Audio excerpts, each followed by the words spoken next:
Al-Fatihah.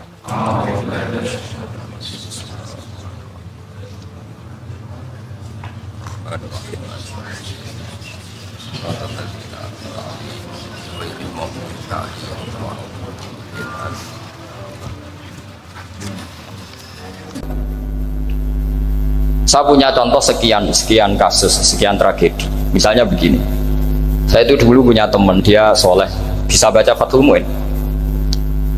Dia itu janggal, bilang sama saya, Gus, tidak biasanya Rasulullah itu agak-agak nyindir orang fakir. Ini kok ada hadis kadal fakru ayakuna kufur, bahwa kefakiran itu mendekati apa? Kekufuran. Dia itu aneh sekali. Biasanya tidak biasanya Rasulullah kritik seperti itu. Walhasil ini singkat cerita, anak ini ngalami satu trauma. Dia itu miskin, gara-gara miskin gitu jadi burunya orang non muslim, dan sering disuruh nganter majikannya itu ke tempat-tempat lokalisasi. Dia mulai mikir, ini gara-gara fakir saya harus nganter orang ke lokalisasi. Mulai ingat dia, sedekah Rasulullah, ini gara-gara fakir saya jadi pengantar orang ke lokalisasi. Suatu saat majikannya itu benar-benar bangkrut, malah tidak disuruh nganter, pokoknya carikan yang cantik bawa sini. Pusing, waduh. Nah, dia akhirnya walhasil lari terus keluar, terus dia cerita betapa ekstrimnya fakir, sehingga gara-gara fakir saya harus jadi penolong orang yang mau apa maksiat. Anda boleh berpikir ekstrim, tapi ekstrim dalam melawan kemungkaran, yaitu tadi, saya nggak boleh jadi fakir, tapi takutnya fakir yang nanti jadi alat kemas. Imam Ghazali juga punya contoh seperti itu. Imam Ghazali pernah marah besar ketika tren di Baghdad itu orang belajar fikih semua. Hatta la yakuna thamma tabibun illa min ahli dhimmah, kata beliau. Sampai di Baghdad itu tidak ada dokter kecuali orang kafir dhimmah. Akhirnya kalau ada ulama sakit, saya masih ingat pas kecil, kalau ada ulama sakit itu tidak boleh dibawa ke rumah sakit, takutnya ketemu dokter muslim, non muslim malah disuntik langsung apa? Mati. Akhirnya ulama saat itu berfatwa, orang Islam harus ada yang jadi dokter. Banyaklah gus-gus yang sekolah kedokteran. Yang masyhur seperti Sahal bin Abdul Fattah. Itu dulu putranya Ki Fatah yang menolong Mbah Mahfud saat sembunyi. Saking idolakannya Basal, anaknya dinamakan Sahal, tapi dia jadi dokter spesialis bedah. Begitu seterusnya urusan negara. Dulu itu orang jabat itu tidak boleh, karena jabat itu dekat dengan syubhat, dekat dengan haram. Tapi gara-gara pejabatnya non muslim, kalau bikin aturan ya ala non muslim. Ulama akhirnya sadar, andikan kita yang jabat pasti tidak seperti itu. Bisa bikin perda ini, bisa bikin pelaturan begini yang menguntungkan Islam. Nah, jadilah banyak pejabat yang sekarang muslim. Tempat-tempat maksiat di obrak-abrik sama Satpol PP macam-macam, kita untung.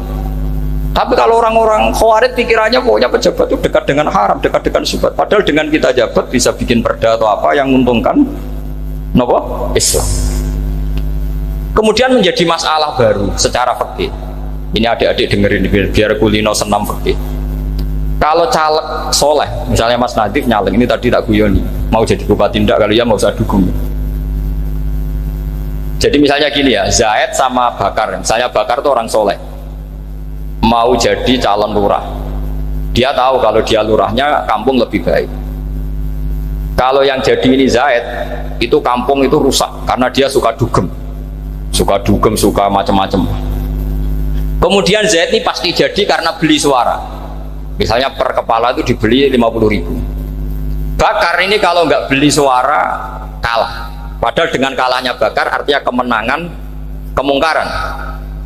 Itu zaman era Fathul Mu'in, muridnya Ibnu Hajar Al-Hitami. Ibnu Hajar muridnya Abu Zakaria Al-Ansori itu fatwa, yang soleh ini wajib beli suara, bukan boleh, wajib beli suara. Nah, tapi ini namanya tidak nyuap, perlu dicatat, ini namanya tidak nyuap. Jadi tidak bisa kamu kaitkan misalnya ar-rosi wal murtasi finnar, yang nyuap maupun yang menerima suap adalah sama-sama di neraka. Tidak bisa seperti itu, karena logikanya dibalik. Sekarang Bakar ini beli suara itu untuk membeli kebenaran, untuk mengawal kebenaran. Zaid beli suara untuk menopang kebatilan. Berarti namanya Bakar ini penyuap atau pembeli kebenaran? Pembeli kebenaran. Harus dibedakan. Nah, ini pentingnya ulama. Memang nyatanya seperti itu. Yang dikatakan nyuap, riswah itu adalah membayar uang li'ibtolil haqqi, untuk membatalkan kebenaran atau membenarkan kebatilan, itu namanya nyuap. Tapi kalau mengeluarkan uang untuk menghakkan barang hak dan membatalkan barang batil, itu namanya uang perjuangan. Nah, ini pentingnya mikir. Jadi ulama itu mulai dulu sudah berhati. Nah, sekarang sudah banyak orang-orang khusyuk yang biasa di masjid khusyuk. Kalau ditanya zaman akhir rusak kabeh, wong soleh-soleh wis nyuap. Kalau orang soleh ini tidak nyuap ya tidak jadi. Kalau nggak jadi mereka nggak ada yang jadi DPR, nggak ada partai Islam, habis malah Indonesia. Saya itu punya kenalan banyak pakar-pakar di Jakarta, itu cerita saya, Pak Bahar. Indonesia itu solusinya gampang. Kita ini punya Bali, punya Batam. Itu kalau Bali dimakaukan, Batam dikayakan Hollywood. Amerika kaya itu bukan karena hebat, pornografi dijual, tinju di Nevada itu dijual, di Las Vegas dijual, apa saja dijual. Kok tidak kaya itu gimana? Sementara Indonesia mau aur-auran gitu sungkan partai Islam. Sebenarnya Indonesia gampang, kalau ingin kaya Bali itu dikayakan Hollywood atau dikalahkan Makau jadi kota judi, Batam dijadikan kaya Las Vegas. Itu transaksinya pasti triliunan. Orang gamane wong muda dijual, judi dijual, orang tinju dijual. Tapi gara-gara ada partai Islam, nyari rumus solusi ekonomi itu yang tidak seperti itu, akhirnya kangelan, ya, akhirnya rapati suka. Tapi barokah, tetap barokah partai apa? Yang menangnya caleg-calegnya rata-rata ya beli. Kalau tidak beli habis. Saya bukan menghalalkan nyuap, enggak. Kalau nyuap tetap haram ila yaumil qiyamah. Tapi kalau suratul masalah seperti ini kamu mengatakan suap, itu beda. Ini suratul masalah yang tidak ada kaitannya dengan suap. Asal lawannya batil ya, kecuali lawannya sama-sama hak. Dua calon di kampung itu soleh sama soleh. Ini yang soleh bayar nggak boleh, karena siapapun yang jadi soleh itu nggak boleh. Makanya kalau cari musuh yang dolim biar halal ya. Iya, saya pernah ditanya seorang dosen, Gus, saya ini kalau baca sejarah perang Badar atau perang Uhud, yang saya tidak nerima itu satu. Kenapa setiap ghanimah harta orang kafir dan istrinya orang kafir kok disita orang Islam, dan yang perempuan jadi amat kemudian juga digauli orang Islam, yang hartanya orang kafir juga jadi asetnya orang Islam, kok kayak garong? Dia tanya seperti itu sama saya. Terus saya jawab, kalau sampean ada garong dan kemudian bawa senpi, senjata api, kemudian garong Anda, penjahat Anda lumpuhkan, ya senpi itu harus Anda kembalikan. Monggo penjahat ini kagungan jenengan beto wangsul, karena ada milik Anda, harus dikembalikan. Wah, tidak bisa Bapak, kalau saya kembalikan pasti dipakai jahat lagi, dipakai kriminal lagi. Ya sama, kalau asetnya orang kafir dikembalikan ke orang kafir akan menjadi aset kekafiran lagi untuk menghancurkan kita. Nah, perempuan juga sama. Perempuan itu alat produksi. Jika perempuan tadi dikembalikan ke orang kafir, maka kamu menolong populasi orang kafir. Ya seperti itu. Paham ya? Makanya disita dalam perang loh ya, tapi dalam perang yang legal. Nah itulah kenapa amat halal. Makanya di Quran itu illa ala azwajihim aw ma malakat aiman. Paling enggak itu masih ada ulama atau pemikir atau ustadz siapa saja yang bisa memahami logika apa? Islam.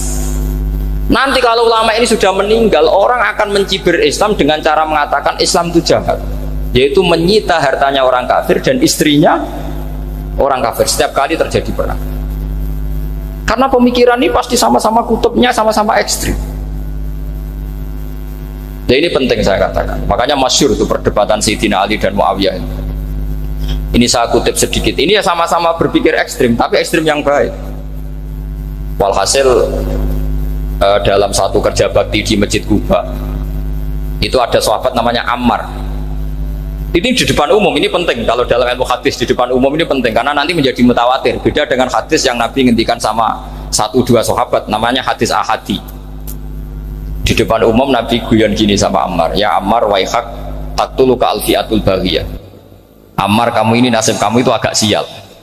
Karena nanti yang membunuh kamu itu kelompok yang tidak benar. Alfiatul baghiyah itu kelompok yang tidak benar. Itu disaksikan sekian sahabat. Walhasil suatu saat Ammar ini ikut perang dan ikut pasukannya Ali dan terbunuh oleh pasukannya Muawiyah. Seneng Ali. Walhasil Ammar ditemuin sama ya Muawiyah. Al-ana dhuhara bi anna fi'ati haqqun wa fi'ataka baghiyah. Sekarang kelihatan siapa yang benar. Saya yang benar, kamu yang salah. Kenapa? Karena Ammar kelompokku dan terbunuh oleh kelompok kamu. Padahal kata Rasulullah yang membunuh Ammar adalah kelompok yang salah. Tapi Muawiyah pintar sekali, dia jawabnya gini, laula kama kutila Ammar. Ammar terbunuh karena bela-belain kamu. Kalau kamu tidak nyuruh dia perang juga gak terbunuh kan. Jadi kamu ikut andil terbunuhnya siapa? Ammar. Tapi apa kata Sayyidina Ali? Idzan qatala Rasulullah Hamzah. Kalau teori itu Anda pakai, Rasulullah pun membunuh Hamzah. Sekarang Hamzah perang karena suruhan siapa? Rasulullah. Yang membunuh Hamzah siapa? Wahsy. Kalau teori itu Anda pakai, berarti Rasulullah pun membunuh Hamzah. Terus fasa kata Muawiyah, Muawiyah diam. Jadi fikih pun tuh diputuskan lewat pikiran ekstrim. Tapi bukan ekstrim yang merugikan orang lain. Ya, kalau merugikan orang lain namanya sudah la dororo wa la dirar, dia menyalahi aturan ini. Makanya saya pernah ngaji di sini dulu ketika tahun kemarin. Fikih-fikih Islam itu punya rumus, itu ya gara-gara pikiran ekstrim sebetulnya.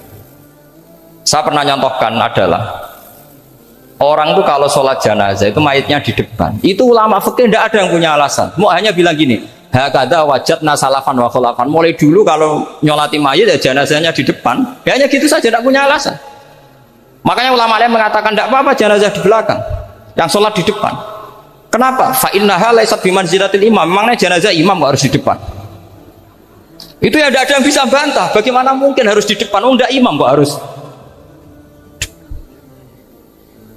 Yang harus di depan itu imam. Jenazah itu imam apa enggak? Enggak. Terus alasan kedua, sholat ghaib. Kalau ada orang mati di Surabaya, Mas Nadib di sini, sholat ghaib boleh enggak? Boleh. Jenazahnya di depan apa belakang? Di belakang kan? Berarti harus enggak jenazah di depan?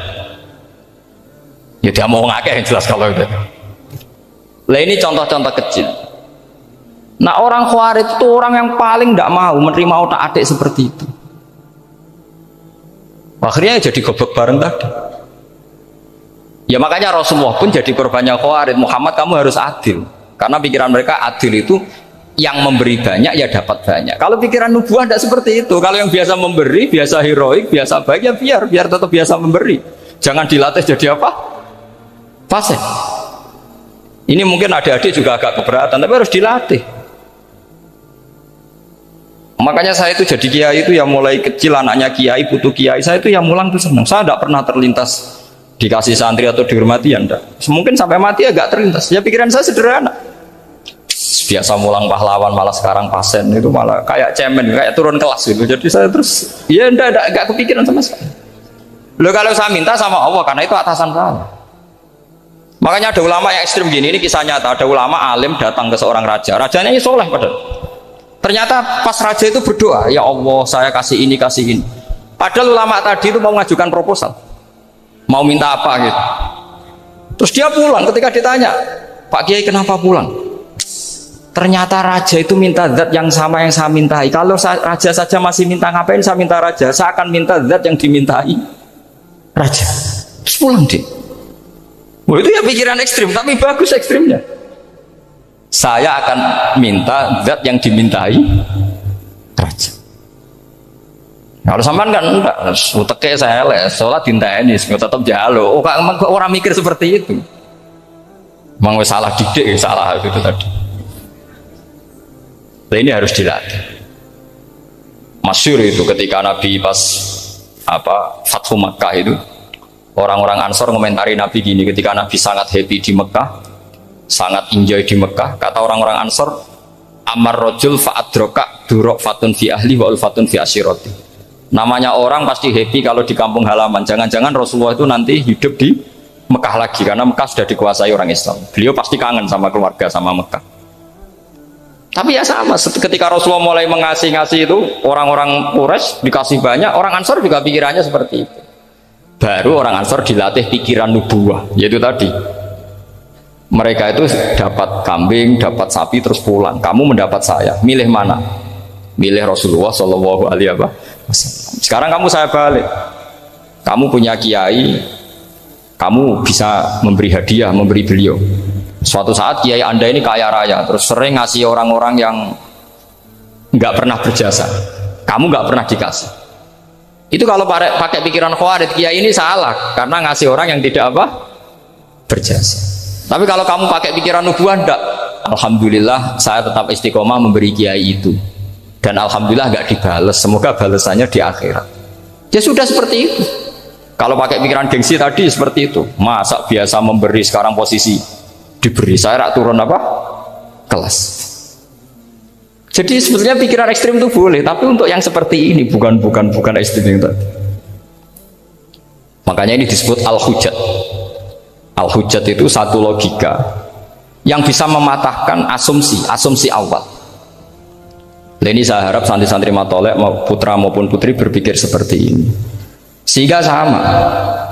Jadi misalnya sekarang dibalik, kalau ada orang NTT yang masih non muslim, itu orang kafir yang harus dibunuh atau orang kafir yang harus didakwai. Mesti pikirannya itu, kalau Nabi itu ya semua yang didakwai Nabi dulu orang kafir. Nah, ketika Nabi di Mekah itu pertama ketemu orang kafir itu dibunuh atau didakwai? Didakwai. Ya berarti pilihan sekarang ya didakwai, bukan dibunuh. Nah soal perang itu perang itu beda dengan membunuh. Ada janjinya, ada macam-macamnya, terus nggak ada solusi, itu baru ada apa? Perang. Jadi kalau sudah dibalik-balik gitu, makanya kata ulama-ulama, Khawarij itu pasti salah. Pasti salahnya adalah kalau orang nggak benar ya dibenarkan, bukan dibunuh. Kalau setiap orang kafir dibunuh, Nabi kapan jadi nabinya? Karena orang kafir habis. Jadi metode bil hikmati ada, mau'izatul hasanah ada, karena orang kafirnya sudah apa? Mati. Terus pertanyaan kedua, kalau Nabi harus ekstrim ngapain? Yang ngawal Jibril, halnya Israel lebih efektif.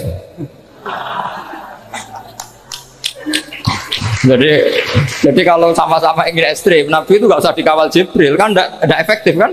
Harusnya yang ngawal itu siapa? Israel. Kan nggak repot ya. Nah, jadi saya mohon ini saya cerita. Jadi korban pikiran ekstrim itu bukan siapa-siapa. Pertama itu Rasulullah. Akhirnya Rasulullah menjelaskan, ya beginilah cara berpikir nubuwah. Jadi saya kira demikian. Nanti mungkin kalau ada tanya-tanya, ada pertanyaan. Yang jelas kalau seputar ekstremitas itu bisa latihan. Ya, sebenarnya bisa latihan di fikih. Karena fikih ini cerminan dari pikiran ulama. Ya, cerminan dari pikiran apa? Ulama yang tidak tekstual. Ya, seperti gini ya. Tasaddaqa Rasulullah so'an min tamrin au so'an min aqidin. Ketika zakat fitrah itu Rasulullah mengeluarkan satu sok tamar. Tamar itu kurma. Kalau menurut tekstual berarti zakat fitrah harus pakai kurma. Tapi semua ulama sedunia mengatakan kuti ahlil balad. Artinya dalam konteks Indonesia ya pakai apa? Beras. Berarti kata tamar diganti kut. Diganti apa? Kut. Jadi orang itu jangan diajak goblok bareng. Masa Nabi ngendikan tamar harus apa? Tamar. Makanya saya pernah debat. Pak Nabi itu cingkrang. Kenapa orang-orang itu rata-rata tidak cingkrang? Saya bilang Nabi itu hidupnya di Mekah, kenapa Anda hidup di Indonesia? Iya, Nabi itu hidupnya di Mekah. Terus saya tanya lagi, Nabi itu hafal Quran, kamu udah hafal? Saya hafal Quran. Kalau cingkrang gampang, karek ngetok kata saya. Ya, kalau ada sunnah Rasul, Nabi hafal Quran enggak? Hafal kan? Berarti kalau ikut sunnah Rasul, hafal Quran. Jangan cingkrang tok, ya hafal apa? Ya sama poligami juga gitu yang tadi diceritakan Mas Nadif itu. Nabi itu poligami setelah Khadijah meninggal. Apa mereka mau nunggu istri pertama meninggal? Kalau ingin persis loh. Kalau ingin persis nunggu istri pertama meninggal. Iya. Tidak mau juga kan? Ya biasa saja lah. Pokoknya yang dihalalkan syariat ya kita bilang halal, yang diharamkan kita bilang apa? Tidak usah sok suci sunnah Rasul. Saya punya banyak cerita. Abu Bakar itu dulu sering menghindari sunnah Rasul. Dulu Rasulullah itu kalau ada orang minta ya dikasih. Ketika era Abu Bakar bikin Baitul Mal. Ketika ditanya ini zaman Rasulullah tidak ada, kata Abu Bakar, huwa Rasulullah. Beliau itu Rasulullah. Bahwa nggak di-manage ya negara tertib. Umar bikin pasukan itu diangkat negara. Kalau dulu zaman Nabi yang ikut perang bahaya, yang tidak perang namanya munafik. Era Umar tidak, militer itu ditunjuk. Dia digaji pakai Diwanul Murtaziko. Ketika ditanya kenapa tidak kayak Rasulullah, huwa Rasulullah, bahwa tidak tertib pun tetap negara stabil. Karena ada karismanya. Jadi kadang-kadang dalam banyak hal itu kita malah tidak boleh persis Rasulullah karena kadang banyak khususiyah. Yaitu contoh yang paling masyhur di fikih ya kayak Nabi itu K9 itu khususiyah. Dalam strategi juga sama. Dalam strategi memanage negara juga sama. Banyak sahabat yang punya ide yang zaman Nabi itu tidak ada. Ketika ditanya kenapa tidak persis Nabi, katanya huwa Rasulullah. Ya Rasulullah itu meskipun seperti itu, meskipun tidak tertib secara rasional, tetap dikawal wahyu. Makanya negara baik-baik saja. Kalau saya ini hanya Abu Bakar, kalau tidak ya repot. Umar ya sama, bikin Diwanul Murtazika. Utsman juga sama, di-manage negara. Sayyidina Ali juga di-manage. Kalau Nabi tidak. Tapi tidak apa-apa karena ada karisma. Sama tak cerita nih, masalah zakat yang masyhur. Orang paling bakhil sekalipun, paling kikir sekalipun itu zaman Rasulullah bayar zakat. Karena pikirannya setelah zakat dikasihkan, Rasulullah mendoakan. Khudh min amwalihim shadaqatan tutahhiruhum wa tuzakkihim biha wa sholli alaihim inna sholataka sakanul lahum. Era Abu Bakar enggak. Sorry ya Abu Bakar, dulu kita zakat sama Rasulullah karena didoakan beliau. Kamu hanya Abu Bakar, saya tidak mau zakat. Ya sama lah seperti orang dipimpin ulama-ulama karismatik, orang dipimpin badola itu tidak usah metai, santri sudah nurut. Dipimpin Nazif, gak bikin pelaturan, habis pondok. Kalau tidak ngancam, gak gini, ditakzir, gak gini, habis. Nah, zaman badola dehem tok santri wedi. Mas Nazif dehem enggak. Nah, makanya Rasulullah itu tidak banyak bikin pelaturan. Rasulullah itu kalau mau perang itu hanya bilang sahabat, saya besok ditantang Abu Sufyan di sini. Saya mau perang. Oh itu sahabat ikut semua. Orang melihat wajahnya, melihat karismanya sudah tertarik ingin menyelamatkan beliau. Kita tidak akan ridho Rasulullah keluar sendiri. Kalau Abu Bakar ya enggak. Pertama Abu Bakar pidato sudah sopan. Saya memimpin kamu. Ini qatwul litu walastu bi khairikum. Saya ini memimpin kamu, tapi bukan berarti saya yang terbaik.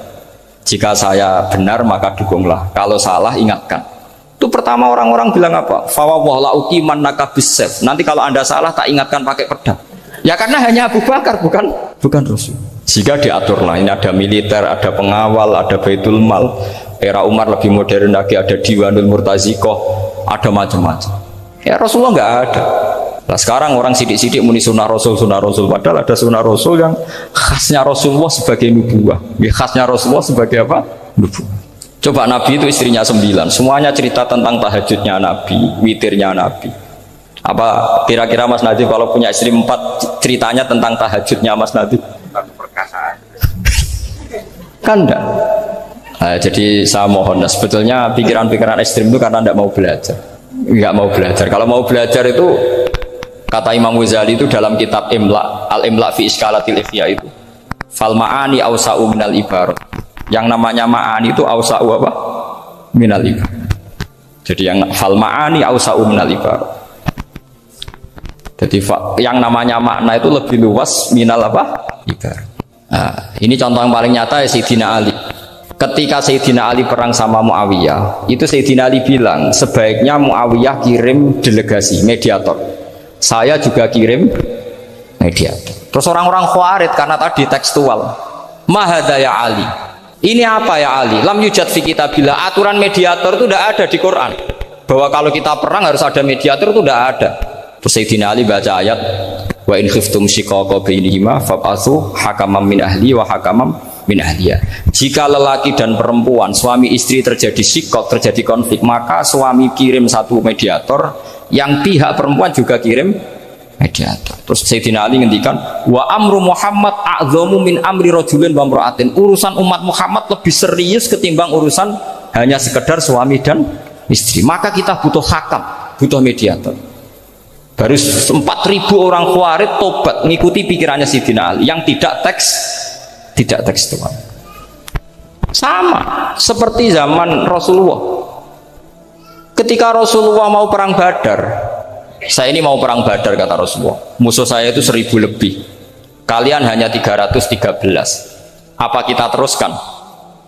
Itu sahabat langsung bilang gini, saya itu hafal teksnya, idzan la naqulu laka kama qalat banu Israil fathab anta wa rabbuka faqatila inna hahuna qa'idun walakin idhab anta faqatila inna ma'akum muqatilun.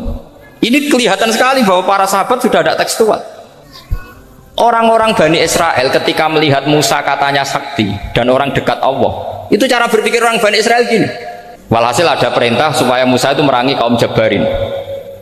Orang Jabarin ini gagah-gagah, pikirannya orang Bani Israel, Musa kami itu sakti dekat Allah, ya sudahlah sama Allah saja sana, tak tunggu di rumah kabarnya. Itu kan sama dengan santri Smedit, Rohya ini juga, Uski aku juga, serasa tak pikir kan seperti itu. Ya sama seperti itu, Nabi ku kekasih Allah, mesti perang menang, serasa tak ewangi mesti menangis. Fadhab anta wa rabbuka faqatila inna hahuna qa'idun. Ya sudah, kamu berangkat saja sama Tuhan, tak tunggu di rumah. Tapi apa kata para sahabat Ansor ketika Nabi minta supaya mereka dukung di perang Badar? Langsung bilang, idzan la naqulu laka kama qalat banu Israil. Kita tidak akan bermental kayak Bani Israil. Ini tekstual pada enggak. Mereka punya mafhum, punya pikiran. Cara Mas Hadi punya kreatif. Bahwa ini mental yang bejat, kita tidak akan meniru seperti itu. Itu sahabat. Jadi dulu sahabat itu makna di Quran juga ada tekstual. Jadi bisa memahami. Nah sekarang orang memaksa semuanya harus tekstual. Ya meskipun tadi jangan terlalu liar terus menjadi liberal. Tapi saya tidak tahu kalau contohnya Mas Nadiem tadi pakai kondom, sistem kondom tidak tahu itu pikirannya Jil apa Mas Nadiem tidak tahu saya itu tidak tahu. Kok sampai sembeling itu saya tidak tahu. Kok lagi juga kalau tidak bisa nyontohkan yang di luar itu, saya itu ya tidak tahu. Mulai dulu ilmunya seperti itu terus gitu. Ya tidak tahu lagi. Jadi mulai dulu zaman Nabi pun itu sudah ada pikiran-pikiran seperti itu. Jadi tekstual atau harfiah itu ya enggak. Nyatanya sahabat langsung bilang idzan la naqulu laka kama qalat banu apa? Israil. Ad-dinu yusrun wala yusyadha hadatina ahadun illa ghalabahu yasiru wala tu'assiru basyiru wala tunaffiru. Makanya aku usah sok suci, hidup itu gak ada pilihan. Misalnya kalau saya ditanya bina wong fasik itu penting enggak? Penting. Tapi kancanan wong fasik ku haram, mari katut. Tapi kancanan wong fasik ku haram, mari katut fasik. Ti ngembarno wong fasik umat Rasulullah yo haram, umat Nabi kok mbarno. Kancanan yo haram, ngembarno haram. Lah terus piye, Gus? Ya rapi piye. Ayo saiki misalnya kowe ngembarno wong ayu tiba ning dalan, haram to ora? Haram. Terus mbok gendong, haram to. Hidup itu tidak banyak pilihan. Jadi dilema dari guru-guru dilema. Makanya apa ya seperti itu istafti qalbak takokno atimu. Motive nulung iku nulung apa sahabat? Ya sudah seperti nggak ada pilihan. Motifem kancanan wong fasik iku mergo enak kancanan wong fasik. Delok dangdut pantes apa pantes. Apa motifmu didik? Ayo rata-rata ke kancanan wong fasik motifmu didik apa enak kancanan wong fasik? Enak. Haram berarti. Ya seperti itu. Memang banyak sesuatu yang apa?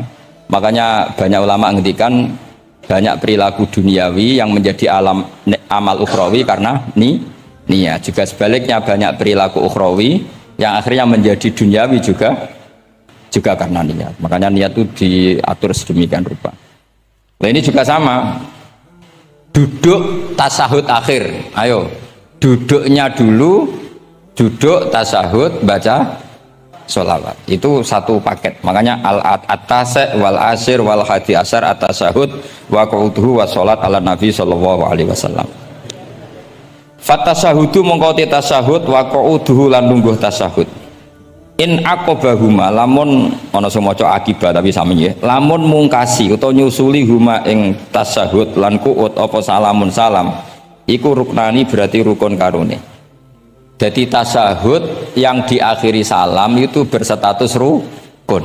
Berarti tasahud awal berstatus sunnat karena tidak diakhiri salam. Jadi nak wonten tiyang traweh kok 4 rakaat langsung salam itu nggak bisa dikatakan batal karena statusnya tasahud awal nopo sunnat. Ya. Tapi kalau traweh itu sudah monggo-monggo kalau tarawih itu sudah menjadi alamiah, Jadi biasanya ulama berdebatnya begini, ini dengerinnya. Kata taraweh itu alamiah apa implementasi dari Qiyamul Lail? Ayo jawab. Taraweh itu alamiah apa implementasi dari Qiyamul Ramadan? Kalau kamu katakan Qiyamul Ramadan, maka ada orang taraweh langsung 4 rakaat tanpa tasyahud awal, harus kamu katakan sah karena tasyahud awal berstatus sunat. Tadi kan dikatakan tasyahud yang wajib itu yang diakhiri salam, berarti tasyahud awal sunat. Di mana-mana kalau sunat boleh ditinggalkan. Yeah. Tapi ada ulama yang agak ekstrim mengatakan begini cara berpikir, tarawih itu alamiah. Alamiah artinya yang dikatakan tarawih, yang dikatakan tarawih adalah sholat 2 rakaat dengan 1 salam. Paham ya? Artinya kalau 4 rakaat dengan 1 salam itu namanya tidak tarawih. Paham ya? Makanya seperti itu tuh ya gak usah diperdebatkan. Seperti gini, sampean kalau sholat witir aku yakin akeh sing batal, cuma pangeran maklumi. Aku yakin akeh sing batal tapi pangeran maklumi. Jadi disahno, kenapa sah? Dimaklumi Allah Subhanahu wa taala. Jadi kamu kalau witir kan 2 rakaat dulu. 2 rakaat setelah itu. Sekarang pertanyaan saya, ketika 2 rakaat kowe niat tembi. Wong niate witir kok genep. Ya kan? Apa? Lah pertanyaannya begini, ketika rakaat ini minal witri, kemudian orang ini ternyata nggak nerusno sing sak rakaat. Itu sah sebagai witir apa sholat biasa? Loh, ada nih kok. Murid temu beling-beling ya. Modelnya itu mau rasa ya. Tapi ya apa kagak zaman akhir ya sampai. Ndak, ketika 2 rakaat itu jenenge sholat witir apa ndak gitu saja pertanyaan. Orang oleh ngeper, jawabnya ngono tok. Ketika 2 rakaat itu witir apa enggak? Tidak.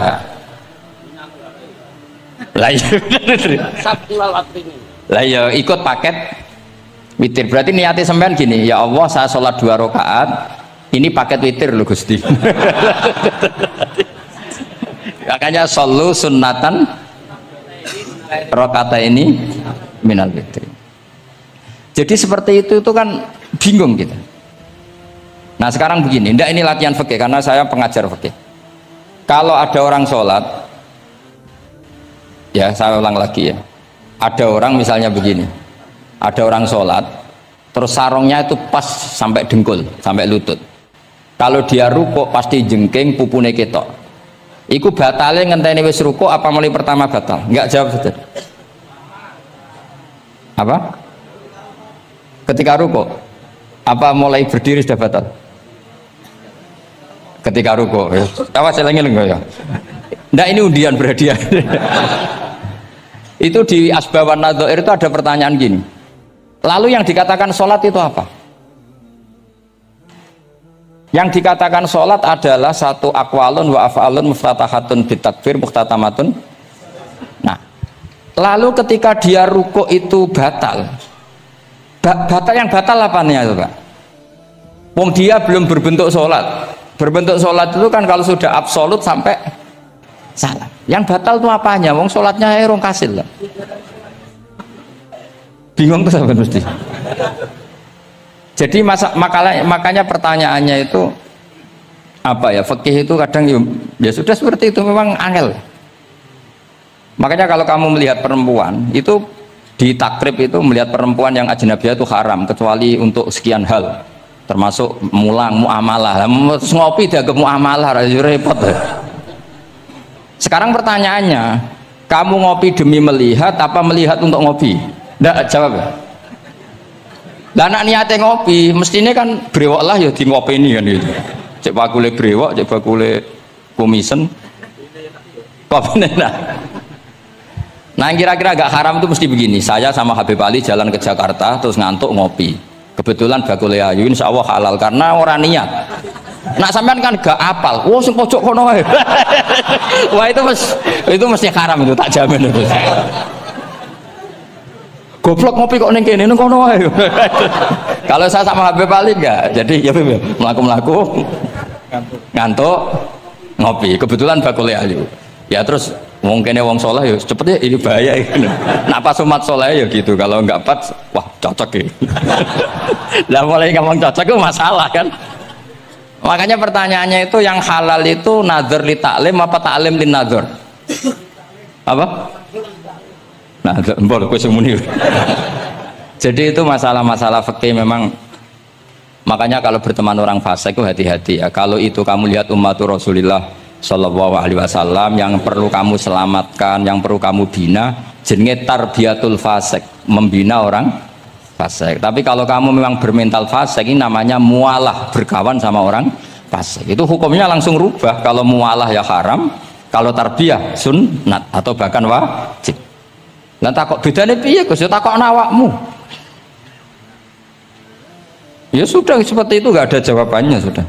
Wis engko nang akhirat fa yunabbiukum bima kuntum ta'malun. Wis engko apa piyambak sing apa menghisab. Mun kula terusno ya. Wa illa fasunnatani. Wa illam yaqib huma salamun fasunnatani. Terus ini aturan pokok fikih sebenarnya wa kaifa ada jaza. Sebetulnya aturan duduk itu enggak ada. Kamu duduk gaya apa saja itu sah. Wa kaifa adalan hali kaya apa lungguh sapa wong jaza mengko wenang apa ikilah kuut. Terus tenggene lungguh teng napa? Tasyahud akhir misalnya kowe sila ya sah. Gaya lungguh apa sah? Meskipun ya rada kurang ajar mau salat arang-arang wae kok. Tapi secara hukum sah. Jadi misalnya wonten wong desa terus kadang tasyahud akhiru sikile rada mlekang, kadang wis pokoke wa kaifa ada jasa. Jadi pentingnya ngaji ngeten iki paling gak nglahirno husnudzon bahwa aturan duduk itu gak ada. Misalnya aja mentang-mentang sampean khusuk lungguhe bener terus nek ana lungguh rontok metintang sithik wah iki gak sah. Gak tau ngaji. Kowe sing ora tau ngaji maca wa kaifa ada jaza. Aneh-aneh. Kowe sing ora tau ngaji wa kaifa ada jaza. Enak ora tau ngaji malah nuduh. Bisa wae sing lungguhe ora bener ku wali malah lara wae. Meskipun agak-agak ya ora. Ono wali kok lungguhe ngono. Tapi nek misale wali tenan kualat sampean. Wa kaifa ada jaza. Terus hukum itu penting. Sehingga kalau sampean haji tenggene Mekah niku salat itu mau macam-macam. Kula sing nganti saiki iskal tapi wis ora iso protes niku lho, Beb. Wong kuat ngadeg nggawa kursi nak salat kok lungguh. Nak teng Indonesia wong salat lungguh ora ngentosi bener-bener lemah. Ning Arab gak kuat nggawa kursi. Salate lungguh. Engko nang ngarep iku sofa kosong, kursine digawa. Ya lungguh meneh. Batinku lungguh kursi ngalor idul kuat kok salate. Nak teng Jawa iku anggere ngape mati cek salat ngadeg. Kursine enteng. Jadi ya kalau mboten ngerti nih. Ada lagi yang orang Arab, mungkin Arab Bedui. Itu kalau ada yang nelpon, itu teleponnya dijupuk. Jab soli. Kalau aku dong ditakoi, Gus iku madzhab apa? Aduh, mbak yo ketoke madzhab goblok. Apa disalahno iku wong Arab? Wong Arab. Ora disalahno iku. Akhirnya debat. Soli iku pirang huruf? Ya telu nak cara nahwu nggih. Shot, lame sitok kan tasdid berarti telu. Telu wis batal lho. Batal. Pas ya. Yo kok pas. Seru wepet. Repot-repot. Sementing sampean ngerti ya, terus salat itu wa kaifa ada jasa. Terus ngerti ngaten iki niati ben husnudzon mbek umat Rasulullah sallallahu alaihi wasallam. Nah sampean gak ngerti ilmu iku gampang suudzon. Lungguh kok ngono ning dinggon salat tasyahud akhir lungguhe yo ngene. Lah lungguh yang dilakukan Rasulullah itu bayangan ideal, standar ideal tasyahud akhir duduke ya kaya Rasulullah sing ditirakno para ulama sampai guru-guru kita. Tapi ku tetap standar afdholiyah, standar utama. Tapi sakjane wa kaifa ada jaza. Jadi penting sanggep ae ben mari husnudzon. Di misalnya orang tasyahud akhir kok ambek swilo ngono wis. Anggap ojo tuh, aliran nih, ojo ngono sih. Iki bar ngaji Minhajut Thalibin lagi seneng-senengnya praktek ngono. Tapi ya rapati wali mesti wali kok kontroversi aneh-aneh. Cuma umpama ngono, kowe aja langsung darani gak sah. Apa meneh nuduh aliran. Wis biasa wae, tapi aja praktekno nggih. Pokoknya umumnya wong lah, ben gak kontroversi. Tapi kalau ngadepi wong liya tetap kita keyakinan wa kaifa qa'ada jaza, dengan duduk gaya apa saja sah. Kados sing teng Arab yang gendut bebek nak salat kan sikile di selujungno. Mergo jajal tahiyat kados umume tiyang digeblek kula nate ora wong gendut nata wetenge kan gak iso. Dadi lungguh sikire bujur. Lah mergo jajal praktekno guling tenan. Nah niku takbire ya wa kaifa qa'ada jaza. Tapi Pak Ngangan ya ora sopan, wong sowan pangeran kok ngono iku terus piye? Lah ya Pak ini baru kayak ngaji gitu terus wong niku ben gampang husnudzon ambek umat Rasulullah sallallahu alaihi wasallam. Mergi kita tuh gak mungkin bayangno donya ideal itu ora mungkin. Kok jeneng roh tiyang tawaf ngono semua macam-macam. Coba misalnya mboten enten pendapat Imam Malik sing darani batale wudu nyuwun sewu lamsu maknane jima. Madzhabe Abdul bin Abbas. Lah sampean tawaf ya mesti rasah, mesti kedemek wong wedok. Kedemeke wong ayu-ayu, kadang kowe ya gelem tenan. Lah itu satu-satunya solusi ke kita intikal napa? Mazhab. Oh, tetep ra iso ra kedemek. Wis aku ora ganteng lah tetep kedemek. Niat khusyuk iki tetep kedemek. Apa meneh awale wis rapati khusyuk. Lho kok wis wong khusyuke kedemek. Kula nate tawaf haji, kula haji tahun 2012 nomor 13. Bar tawaf beb niku tok sak iku untuk bojone wong ya. Dadi dekne nyangka aku bojone dicekeli pundakku. Wong tawaf wong lanang kan ngomong kan dari belakang kan sama semua.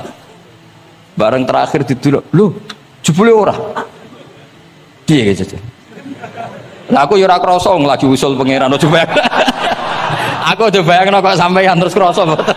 Wah ngenyek wong niku, ngenyek wong niku. Mboten kula pas iku intenan eling pengiran tenan gak krasa ora sing nyekel. Pas niku lho bos sak teruse ra pokoke pas iku. Mergo iku beb tawaf kula nu setengah 3 esuk. Ya sak fase-faseke wong nak yamono wae eling pengiran to beb dadi pas khusuk-khusuk. Nganti ana wong nyekel iku gak krasa. Bareng bar tawaf lho jebule wong wedok bojone wong.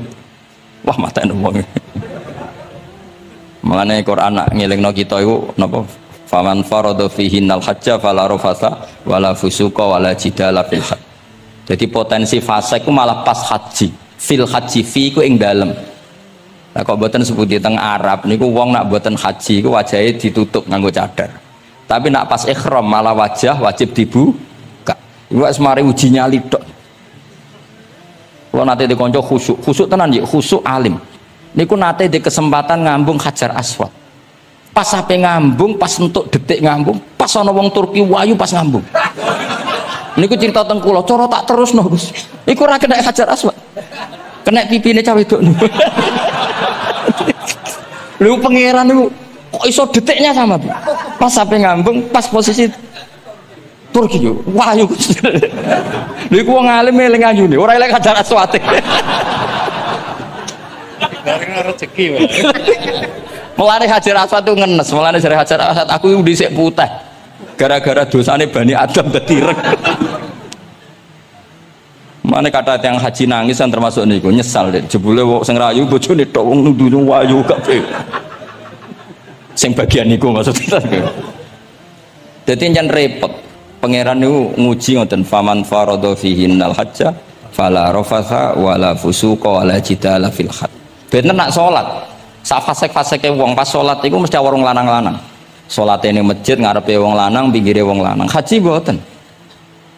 Masjid Haram, masjid paling suci sak donya, tapi itu uji nyali tenan. Kalau di kanca haji beb tiang Magelang khusuke sak pol. Selawase ra tau salat jejer cah wedok. Niku salat jejer cah wedok sing disuci cah wedok. Nangis betul. Lah kula rapati khusyuk ya ora nangis biasa wae. Nangis. Lha sampean nek musim haji beb kan kredit. Jadi kanan kirine wedok ning ngarepe wedok. Dekne sujud gelem ra gelem kudu ning bokonge cah wedok. Sing ning cerita-cerita kitab lho, nak haji hujud iku ning bokong. Lha iku tebakan bokonge wedok.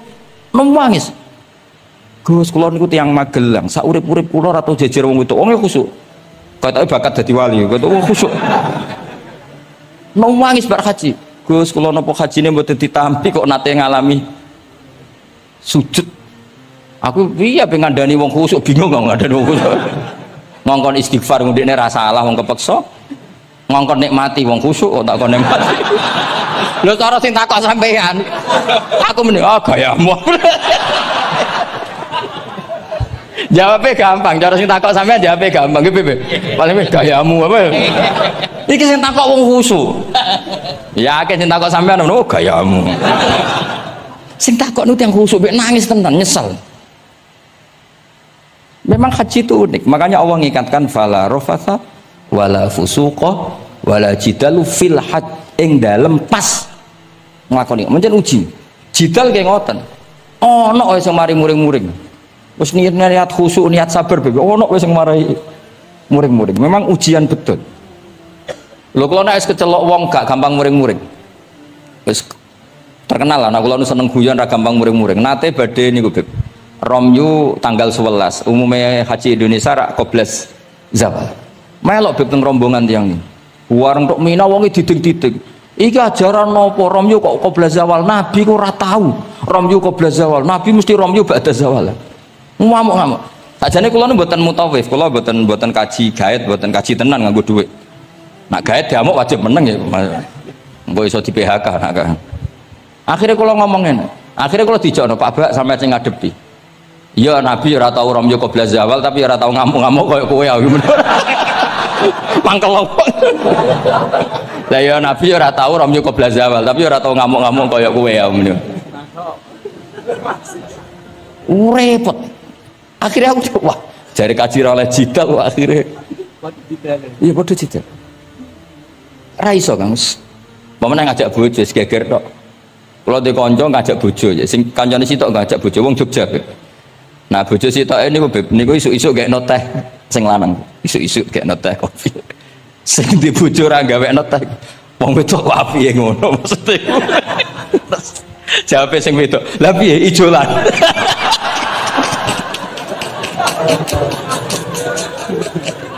Jadi wong lanang kok kadang spontan lu kan yo kacau. Cah wedok cek apike mbek bojone. Piye Mas? Ijolan maksudnya. Wis pancen jare amit pas kaji. Ayo sapa sing kaji ora jidal lho ben ora raine. Sing ngene-ngene iki lho. Mau aja ulama aja Habib iku wis gak mlebu kias sing umum-umum itu. Wes angel. Ono catering terlambat, wah ada saja yang bikin apa? Emosi. Mau kalau kaji tak rilek-rilek. Tapi ya sono ngono pidato ning Mina ono macam-macam ribet. Itu fil khat. Allah memang dari awal memperingatkan potensi maksiat itu justru fil khat ketika musim haji. Omne wae perkara dam wis macam-macam. Mun kula terusno guys, sing penting kaidah teng salat wa kaifa qa'ada jaz. Kados wingi Imam Rafi'i dawaken salat sujud mau cukup watul jabah. Niku nggih guling-gilingan ben gak gampang suudzon mek tiyang lintu. Nah, kita piyambak tidak akan mempraktekkan itu. Kita tetap sujud melibatkan 7 anggota. Cuma nak ono sing ngono gak gampang suudzon. Wong bar ngaji minhajud dalibin. Dadi ono gunane lah. Wa kaifa qa'ada jaz. Jadi duduk dengan gaya apa saja berstatus sah. Ya, duduk dengan gaya apa saja berstatus sah. Tapi saya ulang lagi, tentu kita tidak mempraktekkan itu.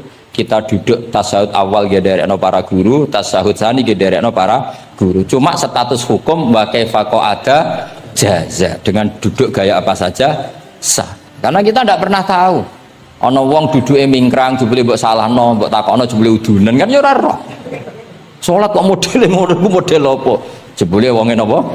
Udunan. Utawa wonge bar digi panjen sikile ra iso ditekuk. Barang mbok amuk, salat kok ujug-ujug, bar gipan lho gipan. Kan tidak pernah tahu, makanya ini butuh perangkat hukum. Jadi wong alim butuh itu khazanah hukum supaya agama ini luas. Ad-dinu yusrun wala yusyadahadatina ahadun illa ghalabahu. Yasiru wala tu'assiru, basyiru wala tunaffiru. Mun kula terusno. Wa yusannu lan den sunatno fil awali ing dalam tasawuf awal apa alif rasul lugo iftiras. Mun sampean ngerti niku. Fayajlisu ala ka'bi yusrahu wa yansibu yumnahu wa yadau atrafa asabihi lil qiblah. Wa fil akhir at-tawarruku wa waqal iftiras lakin yukhriju yusrahu min jihati yamini wa yulsiku warikahu bil ardi. Ini ora usah diterangno nggih karena apa? Ya sudah pokoknya seperti yang sampean praktekkan itu yang tasawuf awal jenenge napa? Iftiros, yang tasawuf tsani jenenge tawarruk. Ora usah diterangno malah dimanani malah bingung sama. Wal asoh yaftarisul masbuk wasahi. Nah, meskipun imam itu tasawuf akhir, masbuk tetap bergaya tasawuf awal karena masbuk tidak diakhiri salam karena dia nanti berdiri lagi. Nah, kalau sedikit mau cerita masbuk bahwa agama ini proses. Ya saya ulang lagi, agama ini proses. Dulu para sahabat itu kayak cacilik Kudus, kayak cacilik Indonesia. Jadi dulu para sahabat itu kalau Nabi sudah rakaat ketiga atau rakaat kedua, niku takbir terus sholatnya digebut, digebut. Wes kayak cacilik-cilik kita kayak cilik kan orang imam wis rakaat ketiga kayak takbir ngebut. Nah, engkau bar ngebut nganti bar. Jadi imam rakaat ketiga kita tahu-tahu rakaat ketiga mergo nyelip. Engkau imamnya salam ya melok salam. Itu kecerdasan itu tuh pinter. Dulu zaman sahabat ya gitu, agar Nabi rakaat ketiga sahabat datang takbir ngebut sampai rakaatnya sama dengan Nabi, Nabi salam terus ikut. Nah ditakoki Nabi, wis pirang rakaat jong? Nggih 4 rakaat. Lah oke karo kok 4 rakaat, nggih ngebut Nabi. Itu dulu gitu. Sampai ada Mu'ad bin Jabal, makanya disebut di antara spesialis fikih itu Mu'ad bin Jabal, ketika beliau karek sama Nabi, beliau ngikuti Nabi, kemudian Nabi setelah salam, beliau menambahkan rakaat yang kurang. Terus semenjak itu jadi syariat kalau untuk masbuk ngikuti imam, setelah imam salam menambahkan rakaat yang ditinggalkan. Terus dibakukan sampai sekarang. Dulu enggak seperti itu. Dulu sholat ya kenalan, jenengan dalemnya pundi. Oh, belum. Dia pun tengah-tengah sholat. Jejer wong ora kenal. Jenengan tiang pundi, boten nate ngertos kula tiang mriki. Nggih ngoten riyen. Nggih. Sahabat yang pun terpelajar ora roh nak ngono iku batal sholat. Sampai setelah sholat Rasulullah Shallallahu Alaihi Wasallam matur, inna hadhi sholat munajat. Sholat itu munajat dong yo. Nak omong-omongan mbek pangerane ra usah mbek Bani Adam. Akhirnya semenjak itu sholat ngomong mbek Bani Adam hukumnya batal. Sebelum itu ya ndak. Nah, makanya agama ini proses. Sehingga fiqh dakwah itu harus dihidupkan. Sekarang enggak orang langsung pakai fiqhul ahkam. Akhirnya umat ini melayu. Harusnya yang dimulai fiqh dakwah. Jadi dulu Nabi berkali-kali kecewa be umat itu, tapi Nabi ngempet karena prosesnya fiqh dakwah. Lho nate wonten tiyang niku nyuwun sewu, ijek di penggawean maling. Sowan Nabi di wis masyhur. Nabi mau ngangkat dia cong kowe salat. Ada sahabat yang nyuwun sewu rontok usul ning Nabi. Ya Rasulullah, dia punya penyakit sering maling. Kenapa ndak kamu larang supaya tidak maling? Nabi jawab ngeten, sayanha huma yakul. Nah dekne kok salate wis bener ditampa pangeran kok mari-mari di. Itu termasuk yang diperkuat oleh ceritanya Habib Zain bin Semit dalam kitab Al-Manhajus Sawi. Ada orang preman agak suka malak orang gitu. Tapi nak sholat tenan. Tapi ya malak. Jadi contohnya ya kayak ora usah takok. Ya fase ku macam-macam, preman ono ngegeng delok wong wedok ono delok dangdutan terus ono macam-macam. Tapi nak sholat khusyuk. Ada seorang wali yang mangkel iku gunane apa kowe sholat wong ijek fasik. Jawab orang tadi, sama siapa kalimatnya yang diceritakan Habib Zain. Ada'u lisulhi maudian. Saya tetap ingin ada alasan saya berdamai dengan Allah. Jadi aku nak pas maksiat itu kan hubungan saya dengan Allah kurang baik. Maka saya tetap akan menjaga 1-2 perilaku saya yang saya menjaga perdamaian dengan Allah. Istilahnya dalam bahasa Arab, ada'u lisulhi maudian. Saya tetap punya sisi musolahah berdamai dengan Allah. Sehingga suatu saat mungkin Allah pas ridho, sholatnya dia makbulah, kemudian dia jadi wali. Makanya kita ini nggak pernah tahu Allah ridho pas kita apa, juga nggak pernah tahu Allah benci pas kita apa. Sehingga Raisa sampean muni apa gunane kaji nek ijek lakuane ngono, apa gunane ngaji Minhajul Thalibin ora usah ngono. Saya pas sampean ngaji, pas ra paham, terus ridho mek kodok kodar. Wah diridani pangeran, wong kondang tenan, wong ra paham kok ridho mek kodok kodar. Sing paham ujug, wong goblok kabeh sing pinter aku tok. Waduh, nyoro lek kula nang. Jadi kita tidak pernah tahu Allah itu meletakkan ridhonya di mana, meletakkan sukhtunya di mana. Wonten orang Hawariyin dalam cerita Ihya. Orang Hawariyin itu orang-orang hebat, wali-walinya Allah, pengikut Nabi Isa. Ono preman liwat. Si preman ini spontan melihat orang-orang soleh itu tertarik, langsung ikut gabung. Saya ulang lagi, langsung ikut. Si wali di antara khawari ini ada yang risih. Aku terkenal wali kok jejer preman, risih. Maka si wali tadi mempercepat jalannya karena risih jejer nama preman. Sing preman dari awal memperlambat jalannya karena dia bilang misli saya seperti saya nggak layak berjejer dengan orang soleh. Intinya si preman menjaga kesopanan, si wali memelihara keangkuhan. Jadi si preman dari awal dia nggak sudah merendahkan jalannya karena nggak ingin sejajar. Si walinya tambah banter karena ingin nggak jejer. Allah saat itu juga menfirmankan ke Nabi Isa karena masih zaman nubuah, Isa lias ta'nifa al amala, dua orang ini memulai amal dari nol. Wali ini tak hapus semua amalnya, preman ini tak hapus semua dosanya, semuanya nol. Yang satu untuk barokahnya adab, yang satu untuk afatnya ujub. Jadi mulane dadi kiai koyo kula yo repot, nak ketemu fase kok repot. Ape kancanan kok diamuk sampean rontok garis keras ngene iki. Gus kok kancanan wong fasik. Ape ra kancanan kok nang ujug. Mulane kula ora jelas ya perkara niku mboten tak dudono. Kenapa Gus Bak sikape ra jelas? Ya bawaane wong alim ora jelas, bocah kok kandhane angel. Dadi bawaane wong alim ora jelas. Tapi ora jelas e wae karena ape kancanan wong fasik. Engko kancanan wong fasik kok dadi syariat ya ndak mungkin. Sok suci ya ora. Makanya didawakan Allah laisa laka minal amri syai'un au yatuba alaihim au ya'fu. Jadi wong fasik potensi ini di sepuro pangeran tapi ya potensi disiksa pangeran. Nah delok potensi di sepuro kita oleh ngancani, nah delok potensi disiksa kita ora oleh. Masalahnya kita tidak tahu. Nggih, masalahnya kita tidak tahu. Delok tengene cerita-cerita wali. Wong sowan Sunan Bonang iku nggawa gula salam templek ra mesti dadi wali. Kali Jogo sing kenali lewat begal dadi wali. Kali Jogo kenal Sunan Bonang pertama itu mergo napa? Begal. Kenalane wae lewat begal. Tapi malah dadi wali. Suraka kenal Nabi ku perkara ape bacok. Mergo dekne ku ana sayembara sing iso nyekel Muhammad, ya tentu dijangkar wong sing ngomong wong kafir, sing iso nyekel Muhammad. Mulane dadi kiai ku bingung. Nak nyeritakno tareh kok nyebut Rasulullah kan gak mungkin wong kafir kok gawe sayembara sing nyekel Rasulullah sallallahu alaihi wasallam dikei hadiah. Ya mosok wong kafir kok sayembarane muni apa? Sing nyekel Rasulullah sallallahu alaihi wasallam tak kei hadiah. Sing bacok Muhammad Rasulullah sallallahu alaihi wasallam tak kei hadiah kan mboten mungkin wong kafir kok muni ngono. Sing kiai sing bingung sing nyeritakno kiai apa muni? Sing nyekel Muhammad tak kei dhuwit. Muni Muhammad kan kadung ra kulino wong. Cara sampean dadi kiai ya milih ndi? Nyeritakno omongane wong kafir. Milih ndi? Mulane kula bilang kadang kiai ora di pilihan bahasa. Mergo mulane Imam Suyuti sopan-sopane wong, tapi namune Iqra ya Muhammad. Mergo iku satu-satunya kesempatan jangkar Kanjeng Nabi. Kan sing dawuh Allah Iqra.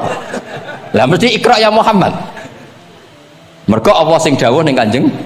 Tapi nak kita ning Kanjeng Nabi kan gak mungkin muni ya Muhammad.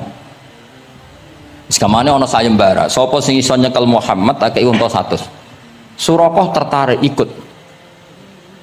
Tapi barokah kesalahan itu malah roh mukjizat Rasulullah sallallahu alaihi wasallam. Ketika ape baca napa ambles sampai pengtel. Lah dia awalnya salah niate ya salah, tapi pangeran ngersakno untuk hidayah. Barokah salah iku roh mukjizat Rasulullah sallallahu alaihi wasallam. Ya seraro dunia iku ora. Ana wong saleh sak labah amen jamaah sampai diarani hamamatul masjid. Tapi ceritanya seperti itu akhirnya semalane donga ya muqallibal qulub tsabbit qalbi ala dini. Kita tidak pernah tahu. Ya sudah seperti itu. Paham ya? Tapi ya kita tentu ngikuti syariat wa kullun muyassarun lima khuliqalah. Mohon kula terusno. Qultu al asah ad-dhamm. Nah, terus sing donga sing diwaca teng tasyahud nggih kula waca bismillahirrahmanirrahim. Qultu ala sah wa anna Muhammad Rasulullah sabata fi sahih Muslim wa alam wa aqallu salat ala nabi sallallahu alaihi wasallam Allahumma sholli ala Muhammad wa ali wa ziyadah ila hamidum majid tumeka maring hamidum majid Berarti kados kita napa wa sholli ala sayyidina Muhammad wa ala ali sayyidina Muhammad kama shallaita ala sayyidina Ibrahim wa ala ali sayyidina Ibrahim terus sampai fil alamina innaka Hamidum Majid. Nah ini sebagai penutup kalau badhe cerita kalau ada kitab namine Hasyatut Turmusi. Hasyatut Tarmasi atau Turmusi ini karangannya Syekh Mahfud Termas. Beliau adalah murid Sayyid Abi Bakar apa? Syato Sohibul Li'ana. Terus guru dari Mbah Hasyim Asy'ari. Beliau teman dekatnya Habib mbahnya Habib Anis, berarti Anis bin Alwi bin Ali, jadi temannya Sohibu Simtiduror.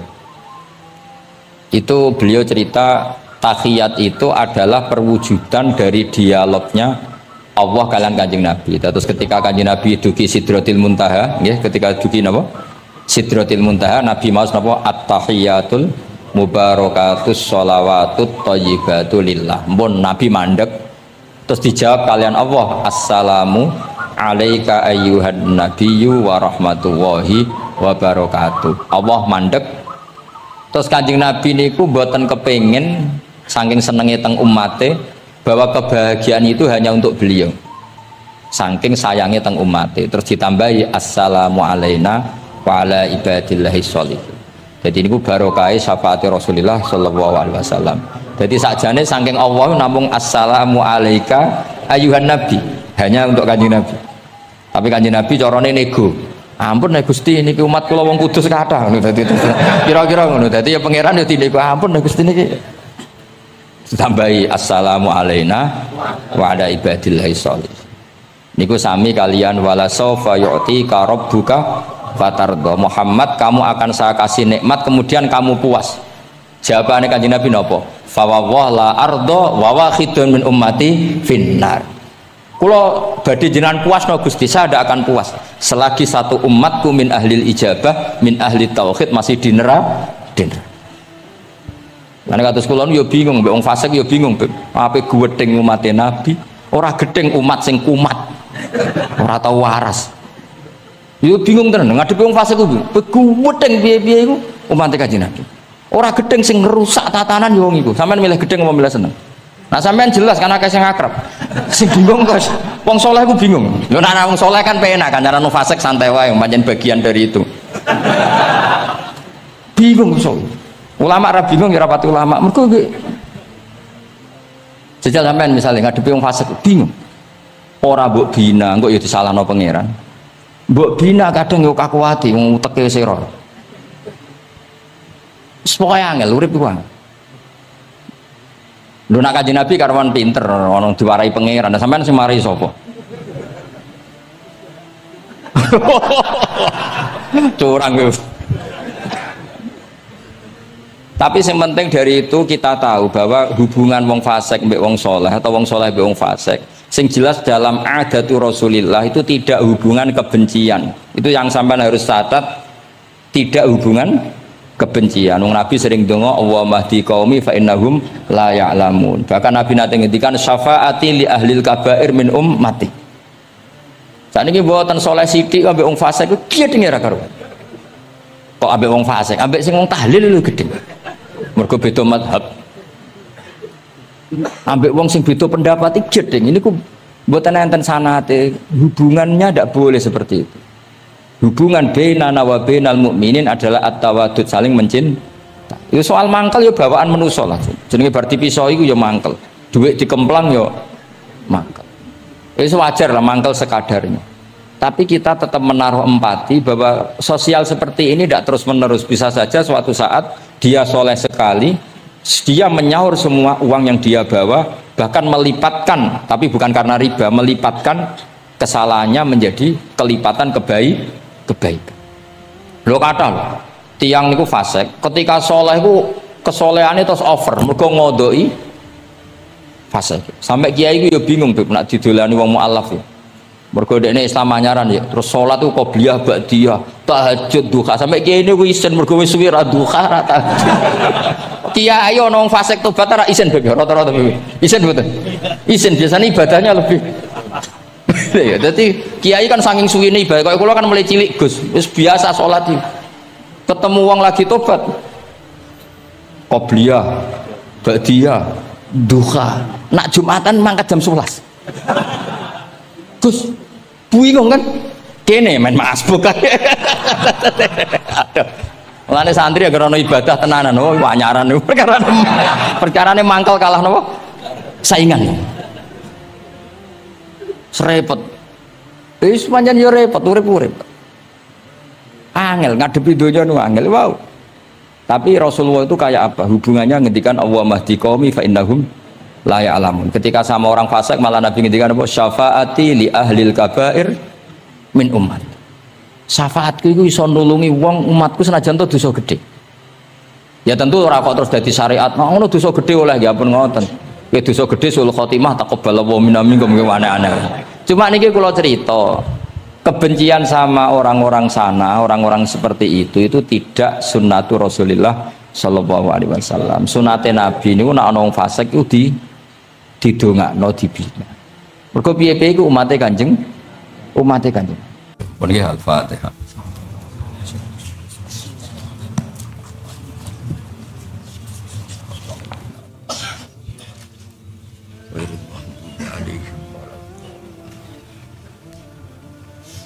Bismillahirrahmanirrahim. Nahmaduka ya ghafur ya syakur masallu wa sallim ala sayyidina Muhammad sallallahu alaihi wasallam asma'in.